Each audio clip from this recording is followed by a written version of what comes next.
Jurassic world rebirth की filming rap हो चुकी है और अब वे पोस्ट प्रोडक्शन में हैं। कुछ ही दिनों में इस मूवी के ट्रेलर्स टीजर्स रिलीज होना शुरू हो जाएंगे। मैं इस मूवी के ट्रेलर्स या लीक्स के आने से पहले इस मूवी के प्लॉट को प्रिडिक्ट करना चाहूंगा जस्ट फॉर फन। इस मूवी के रिलीज के बाद इन प्रिडिक्शंस को कंपेयर किया जाएगा कि मैं कितना सही या गलत था। इन प्रिडिक्शंस के लिए मैं अभी तक के सभी ऑफिशियल एंड अनऑफिशियल इंफॉर्मेशन की मदद लेने वाला हूँ, जिनमें इंक्लूडेड है इस मूवी के set photos and videos, movie का official plot synopsis and Jurassic World fandom द्वारा प्रोवाइडेड रूमर्स। तो चलिए शुरू करते हैं।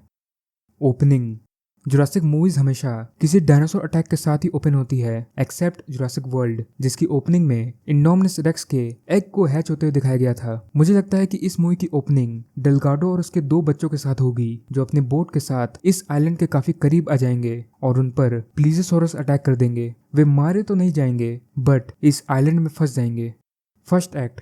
मूवी की शुरुआत इस वर्ल्ड की सिचुएशन को बताते हुए होगी कि आखिरकार इस दुनिया में क्या चल रहा है। दुनिया भर के जो डायनासोर्स फैले थे उनके साथ क्या हुआ, उनके लिए यह जगह अब इनहॉस्पिटेबल क्यों हो गई है और उन्हें कहाँ कहाँ रखा गया है। फिर मूवी के कैरेक्टर्स के साथ हमारा इंट्रोडक्शन होगा, सबसे पहले जोरा बेनेट के साथ और फिर big pharma representative Martin Kreps. मुझे लगता है कि मार्टिन जोरा के पास आएगा उसे हायर करने के लिए, ताकि जोरा अपनी टीम के साथ डीएनए ला सके। वो उसे बताएगा कि किस तरह जमीन, समुद्र और आसमान के सबसे बड़े क्रीचर्स के डीएनए किसी जानलेवा बीमारी की दवा के लिए काफी जरूरी है। कहीं ना कहीं जोरा का कोई करीबी इस बीमारी से पीड़ित होगा, जो उसे इस एक्सपेडिशन में जाने पर मोटिवेट करेगा। जोरा और मार्टिन फिर जाएंगे पैलेंटोलॉजिस्ट डॉक्टर हेनरी लूमिस के पास, ताकि वे एज डायनो एक्सपर्ट उनके साथ चले। मार्टिन भी उनके साथ जाएगा इस एक्सपेडिशन में, क्योंकि IMDb कास्ट लिस्ट में रूपर्ट फ्रेंड AKA मार्टिन का भी स्टंट डबल मौजूद है। The lost world Jurassic park में इंजन का CEO लडलो अपनी टीम के साथ छोड़ना गया था, एंड वेरी लाइकली यहाँ भी कुछ ऐसा ही होगा। तो जोरा, डॉक्टर लूमिस, मार्टिन, जोरा का trusted teammate Duncan and other unknown team members island की ओर निकल पड़ेंगे। Second act.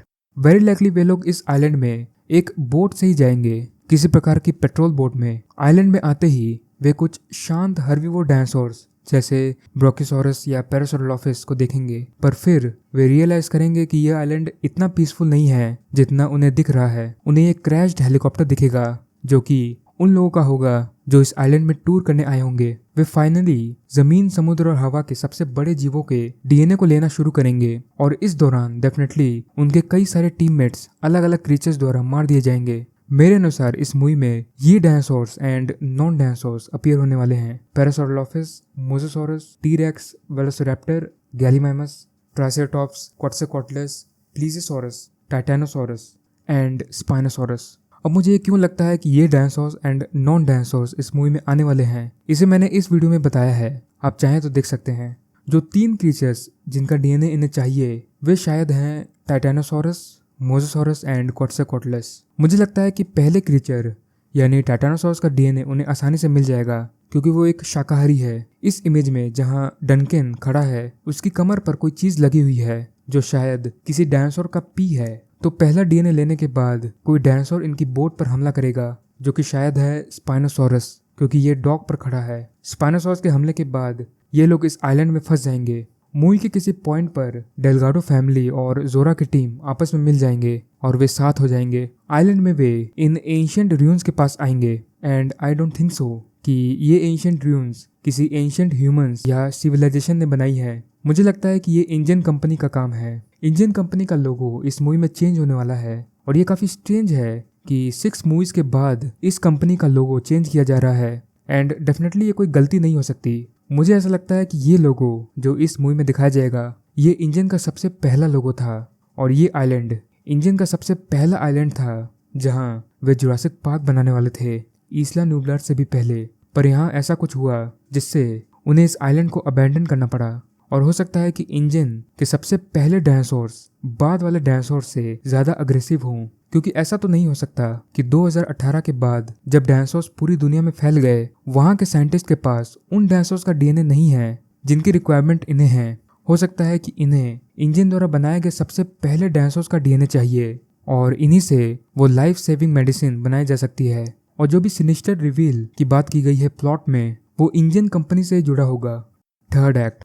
Very likely Martin का इंटेंशन उतना अच्छा नहीं होगा जितना मूवी की शुरुआत में वो बताएगा। मुझे लगता है कि मूवी के कुछ कैरेक्टर्स जरूर धोखा देंगे और विलन बनेंगे। डेफिनेटली मूवी में मेन कैरेक्टर सरवाइव कर जाएंगे, जिनमें होंगे जोरा, लूमिस, डेलगाडो और उसके दोनों बच्चे। ये कैरेक्टर शायद मारा जाएगा, पर इस सीन में नहीं बल्कि किसी और सीन में।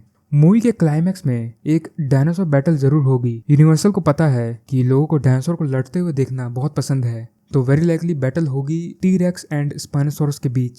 मुझे कहीं ना कहीं लगता है कि इस बैटल में एक विनर तो होगा, बट दोनों में से कोई मरेगा नहीं। वे दोबारा जुरासिक पार्क 3 वाली सिचुएशन क्रिएट नहीं करना चाहेंगे टी-रेक्स को मार के, या फिर जुरासिक वर्ल्ड डोमिनियन वाली सिचुएशन जिग्नोटोसॉरस की तरह स्पाइनोसॉरस को मार के। इस मूवी के लिए मेरी फाइनल प्रेडिक्शन यही है कि ये मूवी एक नई ट्रिलॉजी की शुरुआत होगी, यानी इस मूवी के बाद 2 और सीक्वल्स आएंगे। तो ये थी मेरी सारी predictions Jurassic world rebirth movie के लिए। मैं कमेंट्स में आप सबके ओपिनियंस एंड प्रिडिक्शंस जरूर जानना चाहूँगा। तो बस आज के लिए इतना ही। यदि आपको वीडियो पसंद आया हो तो जरूर इसे लाइक कीजिए, और यदि आप इस चैनल पर नए हैं तो जरूर इस चैनल को सब्सक्राइब कीजिए। मिलता हूँ अगले नए वीडियो के साथ।